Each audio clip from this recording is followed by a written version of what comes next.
بسم اللہ الرحمن الرحیم۔ السلام علیکم ورحمۃ اللہ وبرکاتہ۔ اب آپ کسی کو بھی کہہ دیں گے کہ میلاد شریف بدعت ہے تو وہ کہے گا کہ یہ کافر ہے، وابی ہے۔ حالانکہ اس میں لڑائی کی کیا بات ہے؟ لڑائی تو جاہل کرتے ہیں نا، اس میں لڑائی کی کیا بات ہے؟ دیکھیں، سارا دین حضور کی زندگی میں، حضور کے زمانے میں آپ کی زندگی میں مکمل ہو گیا یا ناقص رہ گیا؟ حضور کی زندگی میں دین مکمل ہو گیا یا کچھ بچ گئے ان 14 صدی کی مولویوں کے لیے؟ اگر دین مکمل ہو گیا ہے اور حضور نے وضو بھی سکھلا دیا، حتیٰ کہ خلال کرنا بھی سکھا دیا کہ انگلیوں کے درمیان کیسے خلال کرتے ہیں، حضور پاک نے مسح کرنا سکھا دیا کہ کیسے آگے سے ہاتھ لے کے جانے ہیں پھر پیچھے سے آگے لے کے آنے ہیں، حضور صلی اللہ علیہ وآلہ وسلم نے نماز میں ہاتھ باندھنا سکھا دیا، رکوع بھی سکھلایا، سجود بھی سکھلایا، حضور پاک نے وضو کے فرائض بھی بتائے، غسل کرنے کا بھی طریقہ سکھلایا۔ دین مکمل ہو گیا، حضور کیسے کوئی چیز چھوڑ سکتے ہیں؟ حتیٰ کہ ایک عورت آئی، بی بی عائشہ فرماتی ہیں کہ میں حیران ہو گئی کہ وہ آئی، اس نے کہا کہ حضور مجھے آپ یہ بتائیں کہ میرے حیض کے دن جب گزر جائیں تو حیض سے پاک ہونے کا غسل کا طریقہ کیا ہے؟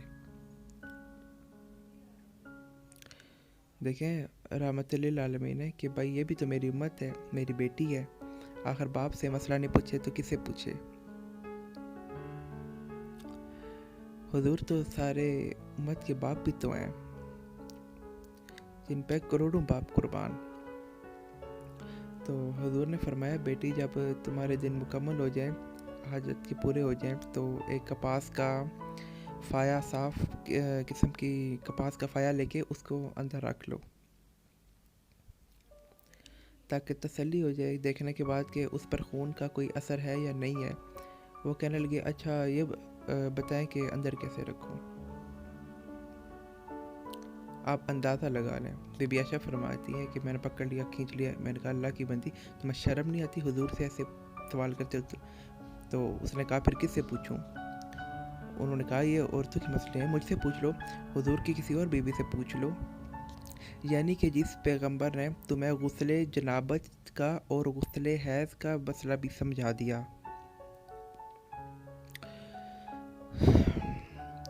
کوئی ایک چیز اللہ کے دین کی نہیں ہے جو حضور نے نہیں سمجھائی، اور جو کہتا ہے کہ حضور نے نہیں سمجھایا مانا کہ وہ منکر نبی ہے۔ قرآن میں اس مدنی کے نے مرنے کے کام سکھا دیے ہیں، قبر کھودنے کے، کفن کے، دفن کرنے کے، اور اگر جنازے میں لڑکا ہے لڑکی ہے تو اس پر دعا بھی سکھلا دی ہے، صرف میلاد نہیں سکھایا۔ خدا کا خوف کریں۔ اگر یہ دین کا حصہ ہے تو اللہ کے نبی نے کیسے نہیں سکھلایا؟ اور اگر یہ دین نہیں ہے تو پھر اس کو دین سمجھنا، ایمان سمجھنا، اور اس پر انکار کرنے والوں کو کافر اور وہابی کے فتوے دینا، کیا تم لوگ مرو گے نہیں؟ خدا کو جواب نہیں دو گے؟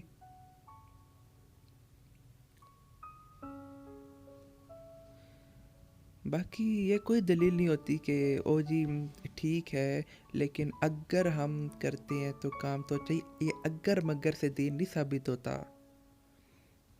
تم لوگ مغرب کی 3 رکعتوں کے بجائے اگر 4 پڑھ لو تو کیا ہوگا؟ کام تو اچھا ہے نا، نماز پڑھے ہو۔ اگر طواف کے 7 چکروں کے بجائے 8 کر لو تو مگر کیا ہوگا؟ ایمان سے خارج ہو جاؤ گے، حضور کی مخالفت کر رہے ہو۔ خدا کے لیے یہ سمجھو، وجہ کیا ہے کہ دل و دماغ الٹ گئے ہیں۔ خود جانتے ہیں کہ اس بزرگ کا جنازہ ہم نے پڑھا ہے، کفن ہم نے دیا ہے، اس کی کفر ہم نے کھودی ہے، قبر میں ہم نے ڈالا ہے، اور جب 10 میٹر نیچے چلا گیا تو اب وہ حاجت روا بھی بن گیا، مشکل کشا بھی بن گیا، اس سے مدد مانگی جا رہی ہے، یا غوث یا داتا۔ حالانکہ یہ ولی اولیاء ہیں لیکن یہ کرنا ناجائز ہے۔ صرف اللہ کے لیے کرو، یہ سب کو چھوڑو۔ آپ خدا نے آپ کو نقل دیا ہے، آپ خود 2 رکعت نماز پڑھیں, اللہ سے دعا مانگیں کہ میرے مولا ہمیں نبی والا دین نصیب کر, ہمیں اس دین پہ سمجھنے چلنے کی توفیق عطا فرما. پھر آپ دیکھیں کہ رستے کھلتے ہیں یا نہیں کھلتے. اگر آپ لوگ اللہ والوں کے پاس آنا ہی نہ چاہیں, قرآن سننا ہی نہ چاہیے, حدیث ہی نہ سمجھنا چاہو, صحابہ کی غلامی میں نہ ہو, تو پھر دین کیسے سمجھ آئے گا؟ دین حلوے کھانے سے سمجھ نہیں آتا, دین 11ویں پکانے سے سمجھ نہیں آتا, دین محرم میں سیاہ کپڑے سے سمجھ نہیں آتا, دین محرم میں 4 پہیاں الٹے سمجھ کر کے سونے سے سمجھ نہیں آتا, دین ماتم کرنے سے سمجھ نہیں آتا. اور روافل جو ہیں وہ صحابہ کو گالیاں دیتے ہیں, تم علماء کو گالیاں دیتے ہو کہ یہ وہابی ہیں اور منکر رسول ہیں. تم خدا کو کیا جواب دو گے؟ مرنا نہیں ہے تم لوگوں نے ایک دن. اور ایک اور بات یاد رکھیں کہ جو آدمی بدعات ایجاد کرتا ہے, گویا کہ نعوذ باللہ وہ خود کو خدا کے مقام پہ سمجھ رہا ہے. کیا معنی؟ مطلب اس کے حیاج کے دن کس نے مقرر کیے ہیں؟ رمضان کا مہینہ کون مقرر کرتا ہے؟ لیلۃ القدر کون مقرر کرتا ہے؟